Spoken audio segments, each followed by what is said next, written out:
राधे राधे। मैं राजश्री आज आप सभी के सामने मैं छोटी सी कहानी के माध्यम से आप लोगों को एक बड़ी से बड़ी अच्छी सीख देने का प्रयास कर रही हूँ। कल हमने सफलता की पहली सीढ़ी के बारे में चर्चा की थी। पहली सीढ़ी थी अपने कर्म के प्रति आप ईमानदार रहें। दूसरी जो सीढ़ी है वो है श्रम और मेहनत। वास्तव में हमारा जो गोल है, हम जो अचीव करना चाहते हैं अपनी लाइफ में, उसके प्रति आपकी मेहनत कितनी है वो महत्वपूर्ण है। ईमानदार कितने हैं वो भी महत्वपूर्ण है।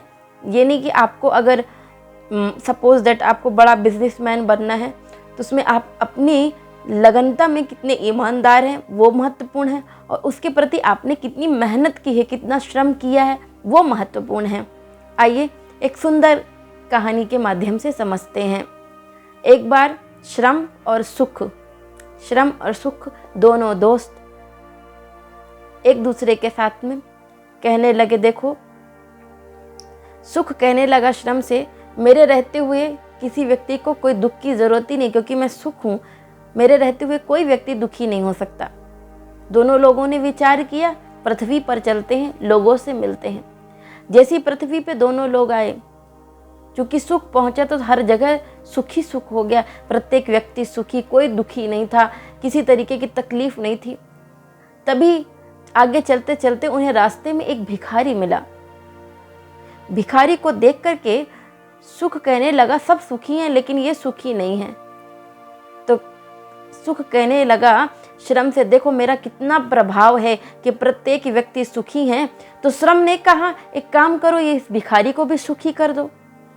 सुख ने कहा, देखो मेरा कमाल मैं अभी 2 मिनट में दिखाता हूँ।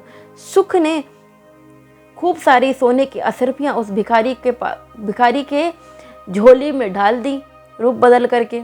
भिखारी तो प्रसन्न हो गया, और जब तक वो सरफियाँ रहीं उसने पूरा जीवन, जितना भी जीवन था उसका, जितनी असरफियाँ थी वो असरफियों को ख़त्म कर करके उसने खूब सुख भोगा। उसके बाद जैसी असरफियाँ ख़त्म हुई, पुनः भीख मांगने लगा।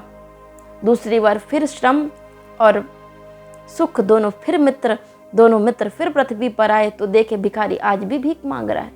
सुख को बड़ा कष्ट हुआ, मैंने इसको इतनी असरफियाँ दी, फिर भी ये भीख मांग रहा, फिर भी ये दुखी है, किया क्या जाए।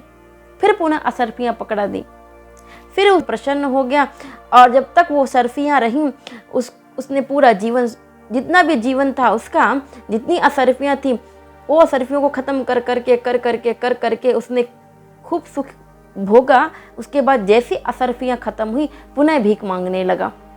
दूसरी बार फिर श्रम और सुख दोनों मित्र फिर पृथ्वी पर आए तो देखे भिखारी आज भी भीख मांग रहा है। सुख को बड़ा कष्ट हुआ, मैंने इसको इतनी असरफियाँ दी, फिर भी ये भीख मांग रहा, फिर भी ये दुखी है, किया क्या जाए। फिर पुनः असरफियाँ पकड़ा दी, फिर उसने जब तक असरफियाँ चली, भिखारी ने तब तक खूब सुखी जीवन जिया।